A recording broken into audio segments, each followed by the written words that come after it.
กินข้าวแล้วบ่กินแล้วห่วยได้ยังกินแรงมื้อนี้จักแหละยังบ่มีแนวกินอ้าวนี่อ้ายชื่อนี่มาฝากบ่ได้ให้บ่ได้ห้องลูกเจ้าเนาะโดยจะน้อยนี่แหละนี่เพิ่นไปเป็นนี่จังเบิ่งรถจะสิปลูกหยังอีกอันนี่มีหยังอีก ปลู สิ ก ปลูก มักทั่วปลูกถั่วเนาะโดยอืม ตุจ่าตุจ่ามันสิจ้าได้สิจ้า ตุจ่าตุจ่า สิจ้า ตุจ่าตุจ่าตุจ่า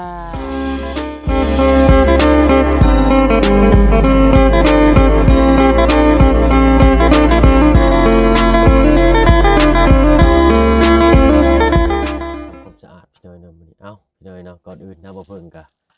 กราบทักทายเด้อพี่น้องเด้อเนาะกราบทักทายสบายดีผู้ใหญ่ใจดีและ FC เบิดทุกท่านที่เข้ามารับมาชมช่อง YouTube บ่เพิ่งเคยหลายคือเก่าเนาะว่าฝั่งไทยฝั่งลาวแล้วก็ทั้งฝั่งต่างประเทศก็ยินดีต้อนรับเข้าสู่ช่อง YouTube บ่เพิ่งเคยหลายเช่นเคยพี่น้อยเนาะวันนี้เปิดคลิปเปิดภาพมากะพี่แหละอยู่หัวอยู่สวนชาวอ้อนเพิ่นพี่น้อยเนาะติดกับบ้านบ่าวเจืองกับน้องห้างกับน้องพลักว่าซั่นซะเนาะเอ้ามื้อนี้เข้ามาก็สิบ่ายๆเนี่ยพี่น้อยเนาะ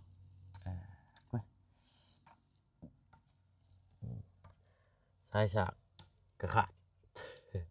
เนาะก็เลยฉาเนี่ยพี่น้อยเนาะ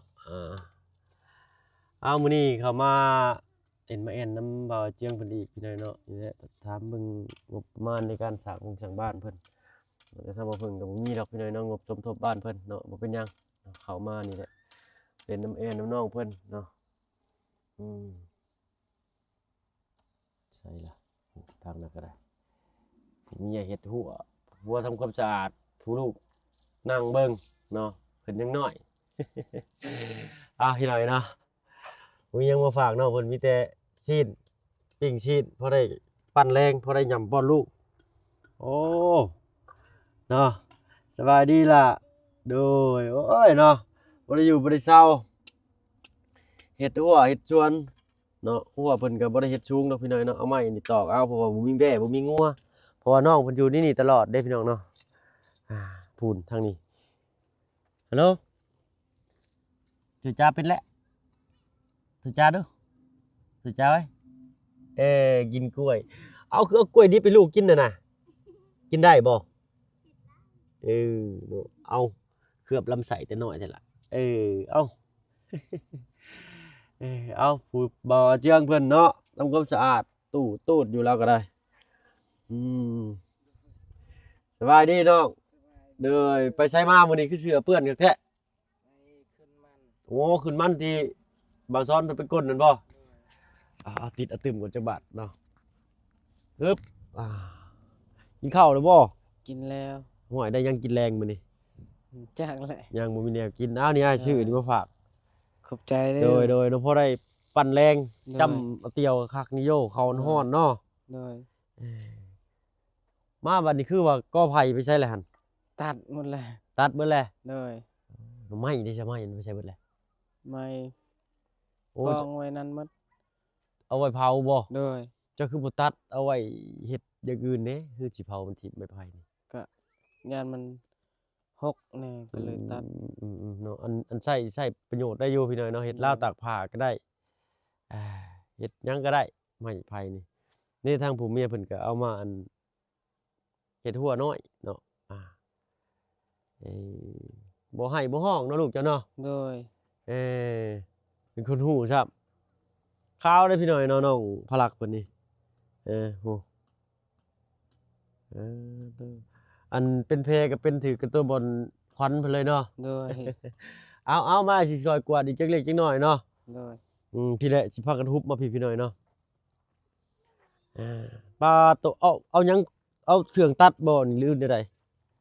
เมียเสียเอาเสียมเสียเอาเสียมเสียเอาหญ้าโดยเนาะพอตัวเสียแต่เช้าพุ่นบ่นี่โดยตัวเพื่อสิแล้วนี่ก็บ่แม่นง่ายเด้อพี่น้อยเนาะเสียหญ้าเอากวดเดี๋ยวสิตอบมันใส่ให้ใส่เบิ่งเอามาอีกกันพี่น้อยเนาะ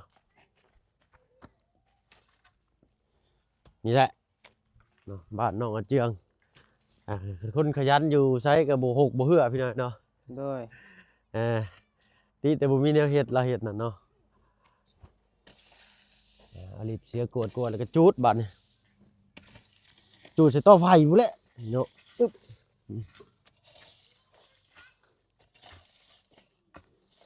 ขึ้นมันน้องซ้อนเพิ่นก็ไปขึ้นบ่เมื่อวานนี่ โดยไป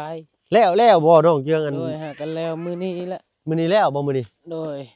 พอตัวเมื่อวานนี่ก็เจ้ากลแล้วเลยบ่หั่น โดย โอ้สวนบักใหญ่ให้ได้ โดย พอตัวพี่น้อยเนาะสวนที่บ่าวเพิ่งไปเบิ่งเมื่อวานนี่แหละคือว่าเพิ่นว่านคนเป็นตั้งว่า20กว่าคนพุ่นเนาะ โดย ชาวปลายคนอ้ายบ่าวเจียงอันบ่าวอาเมืองเพิ่นก็ไปกดมันจอยแต่ทั้งอันบ่าวเจียงไปขึ้นมันเนาะน้องซ้อนนี่ผู้เดียวเด้ก็เลยบ่ได้มีผู้เปลี่ยนไปก็เลยได้ไปแต่อันน้องซ้อนผู้เดียวเลยก็ทั้งกลทั้งเอาขึ้นเลยเราก็ได้ยามค่ำๆเด้อนี่มื้อนี้บ่ลมนี่จูดได้อยู่ดอกอันนี้เนาะจูดแล้วก็เฮ็ดฝุ่นก็ได้นี่เอาเฮ็ดเป็นอันฝุ่นโหยพักนี่คักเลยนี่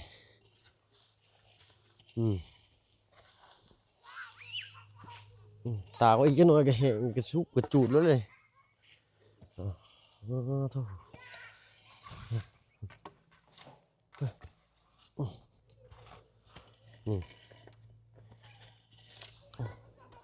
เป็นอะไรเรื่องบ้านสองเฮือนซ่านเพิ่นว่าได้น้องเจียง ก็ยังบ่ยังบ่ครบค่าสร้าง อ๋อขาดค่าสร้างเนาะ โดยขาด อุปกรณ์นี่ได้เบิดแล้วบ่หรือว่ายังอันฟาเชล่ากับ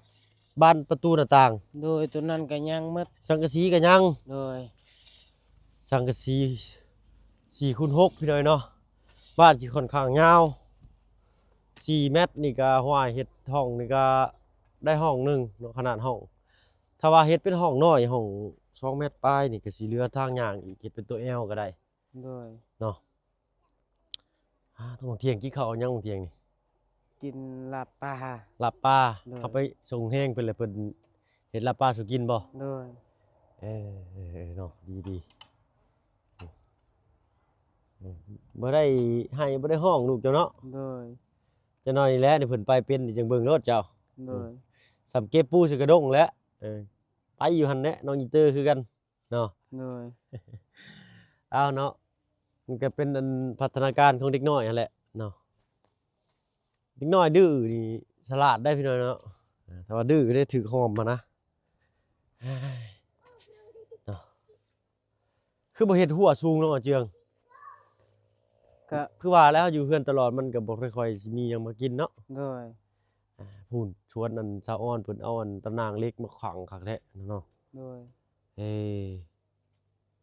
ไม้ตอกขอกตามไม้คือไม้ค้างไม้เส้นนี่แป้นปูนี่ครบบ่เพิ่นว่า โดยครบแล้ว ค่าสร้างเพิ่นเว้าเท่าใดเนาะฮู้อยู่บ่ ก็ยังบ่ได้ไปถามเบาเสียงก็ยังบ่ได้ไปถาม เอาอุปกรณ์ให้มันครบก่อนเนาะ โดย เออค่าสร้างนี่สิ10ปลายล้านผู้จัก6คูณ4นี่10 56ล้านนี่ก็โอเคอยู่เด้นี่เนาะ โดย ขอยันแต่มันล่อไปอันชาวปลายผู้ โดย บัตรไปแล้วเจ้าข่อยเป็นข่อยปะกะว่าสิตั้งบ่ได้น้อง ก็บนนี้แหละ ตั้งหั่นเนาะ โดย ตั้งข้างนั้นอันนี้เป็นหลุมมันก็ใกล้เฮือนครัวเจ้าแล้ว โดย อันนี้สิเฮ็ดเป็นเฮือนครัวเนาะบัดนี้เนาะ แม่น มันก็ใกล้กันแล้วกับเพื่อนเจ้า โดย คือสิย้าย โดยยามันละ ย่างเอาเนาะ โดย ห้องครัวอยู่พี่ตั้งเฮือนอยู่พุ่นต่อต้นไผ่นี่เขาต้องเผาเด้นี่ โดย มันสิไหม้อยู่บ่เนาะมันแห้งกว่านี้จังไหม้เนาะ ยันมันบ่ไหม้ยันมันยามฝนยันมันขึ้นคือ ยามฝนมันสิขึ้นนี่ได้ต่อไผ่นี่ โด เนาะ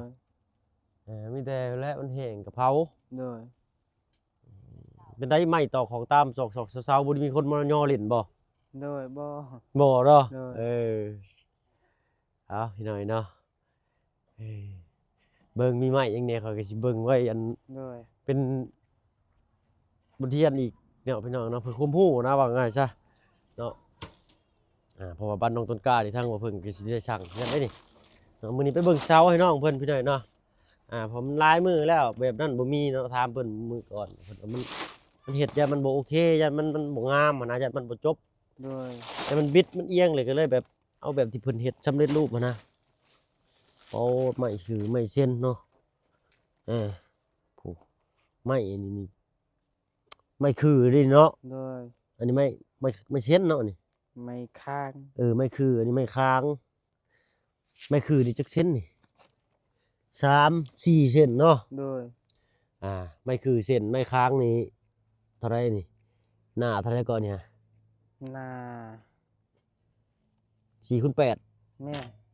4x8เนาะ4เส้นคูณ8เส้นอันนี้เนี่ย18อันนี้4อันนี้1 2 3 4 5 6 7ไม่8 9 10เส้นเนาะไม่เส้นเนาะนี่เนาะ โดย ไม่ค้างบ่หรือไม่เส้น ไม่เส้น ไม่ค้างเลยจะว่าไม่ค้าง ตัวนี้ไม่ข้าง ไม่คือนี่คือกับค้างเนี่ยเดียวกันเลยเนาะ โดย ไม่ค้างไม่เส้นเนาะไม้ตัวนั้นก็เป็นไม้ช่างกับเพิ่น ไม่ เอิ้นนะ แปด ไม้ ไม่แปดแหละ ไม้8 โดย 4x8บ่ โดย อืมไม้ที่เพิ่นว่าเอาเฮ็ดอันนี้ปัจจังซี่ก็ลงมาจังซี่นะพี่น้อยเนาะ โดย ไม่เส้นไม่เส้นนั่นฮะ โดย อันนี้ไม่คือไม่ค้างไม่เส้นแป้นปูเนาะ3ถ้าว่าบ่เพิ่งว่าผิดว่าถูกได้ก็คอมเมนต์เข้ามาติเตือนพี่น้อยเนาะเผื่อบ่เพิ่งสิเก็บเป็นความรู้ไปในโตนำว่าซั่นซะ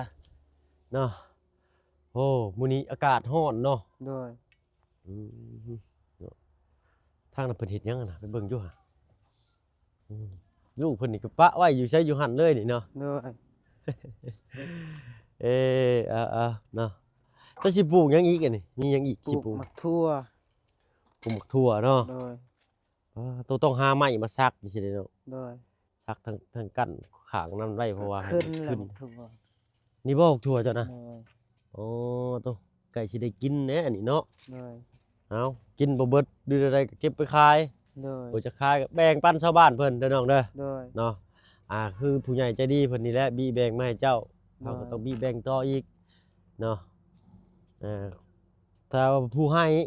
เห็นเฮาสร้างสาพัฒนาเนาะปลูกพืชไปกินเองเนาะเพิ่นเห็นก็โอ้ยชื่นใจได้หน่อยเนาะ โดย ถ้าว่าเฮาได้มาแล้วเฮ็ดทิ่มเฮ็ดขว้างเนาะโอ้มันก็สิเสียความรู้สึกเด้อ โดย ได้จื้อไว้เป็นหลักๆเลยเนาะการแบ่งปันนี่ดีได้เนาะนี่ต้นไม้ได้สนองจิตัดเอาอีกบ่ ยาและเอาไว้นี่เลย มันสิออกคือบ่หรือมันสิตายเลยนี่ มันออกแล้ว ออกบ่ โดย เราคิดว่ามันสิตายได้มือใบรับแสงแดดนี่ต้นบักหวดพี่หน่อยเนาะพี่ไม้เราก็ได้ทิ่มอยู่นี่มันแห้งก็จึงเผา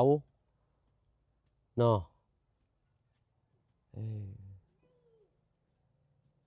เฮ็ดอะไรมันจะสิเต็มคุมอันนี้เนาะ โดย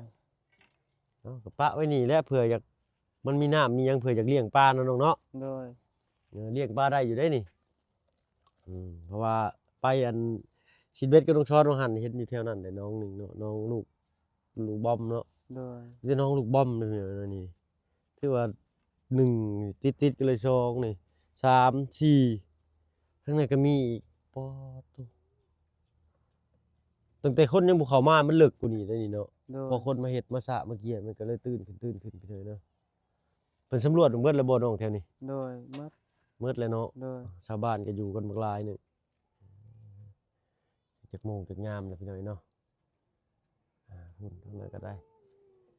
เนาะขยันขันแข็งสองผัวเมียเพิ่นเนาะคือว่าแหละเอิบจะออกขี้ดินได้ลูกอีกหน่อยกำลังคานนี่โย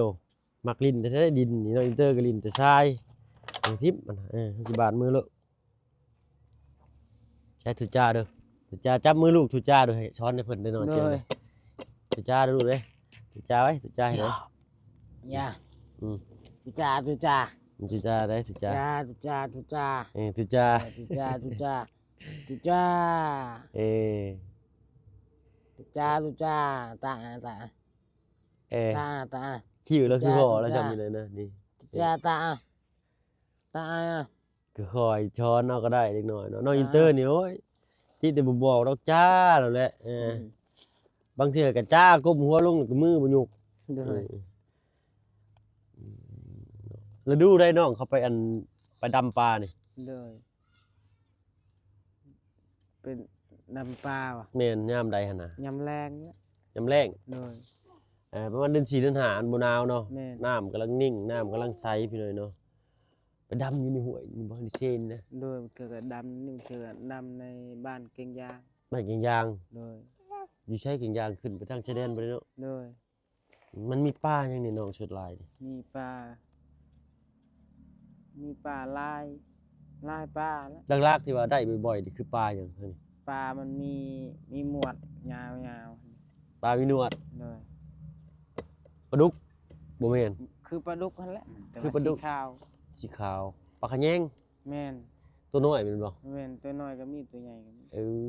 ปลาข้าวปลานางนี่แหละพี่น้อยเนาะปลาขะแยง โดย เนาะเพิ่นน่ะสิเอิ้นบ่คือกันได้กับบ้านเฮา โดย เนาะอืมเจ้าก็ต้องช้อนไปหากินหมาน เรื่องดำน้ำบ่แพ้ต้องซ้อน ดำน้ำบ่แพ้ต้องช้อน เนาะ แต่เรื่องหมานนี่บ่แพ้เจ้า โดย บ่รอดอกแต่หากินหมานบ่ โดย เนาะเราไปอันชงแห้งมาพี่น้อยเนาะก็เมื่อยเพลียและปวดบ่ได้กระตุนกระโตเนาะ โดย หากเพิ่นเฮ็ดบ่อยๆเพิ่นน่ะคือสิชินไปหน่อยเนาะเฮ็ดจังนี้นี่คือสิธรรมดาคือสิบ่เป็นหยังแต่ว่าคนเฮาแบบว่าหึงๆเฮ็ดเทื่อหนึงนี่บ้าเอาแล้วจะลุกก็บ่ได้เนาะ โดย อืมนึ่งข้าวนึ่งน้ำหรือบ่นี่ ยัง ข้าวน้ำจะได้ซั่น แบบยังมีอยู่ข่าวเสาร์ก็บ่ได้นึ่ง อืมข้าวกินเจ้าดีได้ข้าวสารข้าวหยังอยู่นั่น โด เนาะ ยยังอยู่ พ่อแม่บ่ได้แบ่งให้บ่ซะ แม่อยากแบ่งอยู่แต่ว่ายังบ่ไว้บ่ได้บ่ได้ ยังไว้บนใดบ่ได้ โดย อ๋อเฮ็ดให้นี่ก็เฮ็ดนำกันกับเพิ่น โดย มันดิซะ มัน เมื่อวานนี้อ้ายถามเจ้าเลยแบบโทรศัพท์อ้ายแบตเบิดมันนั่นก็เลยยังบ่ได้ถามจบซ้ำ โดยมันก็ขึ้นน้ำพอ อืม มันพอเพิ่นสิแบ่งให้เท่าไหร่ก็เอา อืม แต่เรื่องเอาแฮงเอาหยังไปเอาแฮงเข้าหั่นเฮาเอา เวลาเจ้าไปก็ไปซอยเพิ่น โดย อ้ายจะได้ซะ อ้ายข่อยแล้วก็เอาแฮงเรา อ้ายเจะได้เพิ่นมีบ่อนเฮ็ดปลูกมันเองบ่ โดยก็มีคือกันแปะตะกี้หั่นเราเอาเมียแล้วก็อยู่กลางอยู่ต่างกับปั้นกันกับพ่อมันตัวนั้น ปานนี้ก็พอ โดยแต่มันตัวนั้นก็ยังน้อย อ้ายเจ้าก็ได้น้อย โดย อยู่ไสบนสวนมันเจ้านี่เนาะ กับบอนส่วนมันเฮาเฮ็ดกับพ่อดินเดียวกันแต่ว่าตอนนั้นอายข่อยมีเมียแล้วก็อยู่ต่าง อ๋อมีเมียก็เลยออกเฮือนแต่ก็เลยเพิ่นแบ่งให้ โดย เฮ็ดเนาะทางนี้เพิ่นได้ลูกได้เมียแล้วเพิ่นสิแบ่งเนาะพี่น้อยเนาะ โดย คือทางเฮานี่พี่น้องป้าลุงนี่ก็ยังเฮ็ดนํกันคือเก่าพี่น้อยให้หน้าตะกร้าแต่ก็บิแบ่งแต่ก็เฮ็ดนํกันน่ะนะเนาะซอยกันเฮ็ดเนาะแล้วก็คือแล้วพร้อมกันเลยหั้นนะเนาะทางบ้านบ่าเพิ่งบัดออกเฮือนก็ยังเฮ็ดกับพ่อกับแม่นะส่วนมากพ่อแม่สิบ่ได้เฮ็ดเนาะสิให้เพิ่นอยู่เฮือนเพิ่นน่ะบ่อยู่เด้ โดย มั่งเต้นๆได้อยากไปเฮ็ดนานำ โดย เนาะเฮ็ดแล้วก็มาเข้าก็มาไว้อยู่เฮือนนี่ก็ยินนํกันอยู่หั่นเนาะคือว่าแหล้วเนาะทางนี้เพิ่นได้ลูกได้เมียปุ๊บเพิ่นก็แยกไปเฮ็ดเฮือนน้อยคือกระต๊อบกระแตบอยู่เนาะเพิ่นก็แบ่งให้เฮ็ดเลยทางบ้านเฮาบัดแม่ใหญ่ทั้งพ่อทั้งแม่บ่เพิ่งเพิ่นยังอยู่นำเฮือนเดียวกันไปเลยเนาะทางบ่เพิ่งเมื่อก็อยู่นำพ่อนำแม่เนาะอยู่เฮือนเดียวกันก็เลยเฮ็ดให้หน้าก็เฮ็ดอันเดียวกันแต่ส่วนมากบ่เพิ่งสิบ่ได้เฮ็ดนาพี่น้อยเนาะทางพ่อก็เราก็บ่ได้ค่อยเฮ็ดนะมีแต่เพิ่นนั้นจ้างไถแล้วก็หว่านเลย โดย เนาะแล้วก็ปะไว้สำนั้นได้สำใดก็เอาสำนั้น โดย เพิ่นสิเน้นหลักๆทางบ้านเฮานี่ก็คือเฮ็ดงานพอบ่เพิ่งเฮ็ดงานก่อสร้างไปหน่อยเนาะเฮ็ดเฮือนนะครับเฮ็ดเป็นหลังเนาะเป็นเจ้านายตัวเองเป็นอันนั้นเป็นธุรกิจในครอบครัวเฮือนเพิ่นไปเลยเนาะเอาน้องก็มีอาชีพคั่วหมูเนาะ บ่แม่นอาชีพหรอกพี่น้องเนาะเพิ่นแต่ว่าเพิ่นคั่วคือมื้อนะอยู่หลังบ้านบ่เพิ่งป้าเพิ่นขายตลาด โดย คั่วหมูแล้วก็เอาลูกเอาหลานเจ้าของไปคั่วเนาะคั่วตัวหนึ่งนี่100 กว่าบาทพุ่นเนาะ180 บาทเนาะ180 บาทเพิ่นได้คั่วหมูตัวหนึงนี่นะอันนี้ดินโมๆแม่ๆนี่พี่น้องบ่ให้บ่ฮ้องใช่อุ้มในบ้านนึงบ่ได้ให้บ่ได้ฮ้องบ่เด้อเนาะ โดย เอ้ก็คืนเดี๋ยวนี้ให้บ่เนาะ เราบ่ได้ให้ อืมเพิ่นยังกินนมมันน่ะชงบ่ โดย แม่ยังหลายบ่นมชงยังจักอัน ยังทงหนึง เอ ถุงหนึง โดย เขาได้สิเอาเขายำนะหรือเขาอะไร ข้าวมันกินข้าวยำแล้ว เขายำตอนนั้นกินข้าวเม็ดแล้วบัดนี้พี่น้อยเนาะน้องอินเตอร์6-7 เดือนก็กินข้าวเม็ดนะใช่จับมือแน่บ่ให้ขอเดมได้เด้ เป็นตะเพงนี่พี่น้อยเนาะเด็กน้อยฮะคันว่าเพิ่นบ่แอบบ่หยังอะนะ โด เอย อปะอยู่ไสก็นั่งอยู่หั่นใหญ่มานี่อย่าแต่ดื้อเด้อนี่เด้อคนนั่งนี่สินะเนาะ เลย เห็นบ่ถ้าคนดื้อแต่น้อยนี่ใหญ่มานี่สิอยู่ซื่อๆเด้อพี่น้อยเนาะหรือว่าผมคิดไปเองใช่ๆขอมือแน่จับขอแนวใดขอสิน้องอินเตอร์ขอสิขอ เลย เอาเนาะเบิ่งแย่งฮักแพงเอากันนั่นแหละเด้อน้องเด้อ เลย มีหยังก็ซอยกันเฮ็ดกันหากันสร้างเอา เลย เนาะบ้านช่องเรือนชานก็อดใจถ่ายจักหน่อยเนาะขาดค่าสร้างแต่ก็สังกะสีเนาะหรือว่าแผ่นลูซิ่งอะไรพี่น้อยสังกะสีแบบนี้นี่ก็สิราคาถูกแน่ เลย เนาะแต่ว่าแผ่นลูซิ่งมันสิอยู่ทนทานพี่น้อยเนาะฝนตกใส่ก็ดังบ่ได้แฮงคือสังกะสีนี่เพราะมันหนาเด้ขึ้นเหยียบได้อะพี่น้อยเนาะบ้านน้องสอนนี่ส่วนมากทั้งทีมงานเนาะเฮ็ดมีแต่แผ่นลูซิ่งเนาะแผ่นลูซิ่งอย่างเดียวแล้วก็ฟาซล่ารุ่นเหมือนกันอีกพี่น้อยฟาซล่าจักสิเบิดเท่าไหร่6x4นี่6x4ยาว6กว้าง4พี่น้อยเนาะต้องให้สร้างเพิ่นไล่อีกต่างหากแต่ทางสร้างนี่ยังบ่ได้ล้มเนาะ เลย เพราะว่าค่าสร้างยังบ่ทันมีก็ศูนย์ถล่มกับเพิ่นแล้วเฮาก็ต้องได้จ้างเพิ่นนะพี่น้อยเนาะเอารุ่นถ่ากันไปอีกหน่อยอันนี้คือพร้อมตั้งเลยเนาะ เลย พร้อมตั้งเลยอันนี้เนาะ เลย เนี่ยขาดแต่ค่าสร้างเนาะมีแต่ได้ค่าสร้างมาแล้วก็สิลงให้เพิ่นลมเพิ่นว่าราคาเท่าใดแล้วก็ตั้งเสาขึ้นเนาะแล้วก็เฮ็ด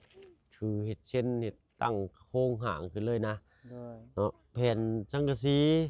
เนาะก็หาใบตองเลยน้องมันบ่มีเนาะ เลย พกเอาก่อน ผ้าคงผ้าข่างกับซานผ้ากระตอกกระแตะเอาเนาะเห็นได้จ้ะนี่เนาะเอาอ้ายไปทางอื่นก่อนเด้อซันเดอร์เนาะ เลย เนาะเอาเบิ่งแยงหักแพง สบายดี เมีย เด้อ โดยสบายดีเนาะเอาไปหาพักผ่อนเจ้าก็ได้เนาะขึ้นมันมาจนเสือเปียกเลยเราก็ได้ เอาไปกันเด้อน้องห่างเด้อสบายดีล่ะโอ้ยเอาเฮ็ดเอาสร้างเอาน้องเอ้ยเนาะปลูกพืชผักนี่แหละดีที่สุดเนาะพอบ่มีหยังกินก็เด็ดบักถั่วมาลวกจ้ำแจ่วแซ่บเลยเนาะตำบักถั่วก็แซ่บได้พี่น้อยเนาะทางบ่เพิ่งสิไปเบิ่งเวียกทางบ้านน้องต้นกล้าอีกก่อนพี่น้อยเนาะไปเบิ่งเสาดิไปเบิ่งเสาแล้วก็ไปแจ้งน้องเพิ่นก่อนเนาะจังว่าเพิ่นฟ้องเด้ทางน้องต้นกล้าโอ้ยเนาะแล้วอัน จมหาแต่อ้ายว่าซั่นระยะว่าโอ้มื้อนี้ไอ้เพิ่งเข้ามาบ่เพิ่นว่าเนาะ เอาพี่น้อยเนาะสำหรับคลิปนี้ทางว่าเพิ่นก็สิขอตัวลำลาก่อนพี่น้อยเนาะพบกันคลิปหน้าเนาะสำหรับคลิปนี้ลาแล้วสบายดีจ้าดีมีแฮงเบิดสุขทุกคนที่เข้ามาหับมาชมช่อง YouTube บ่เพิ่งเคยหลายคือเก่า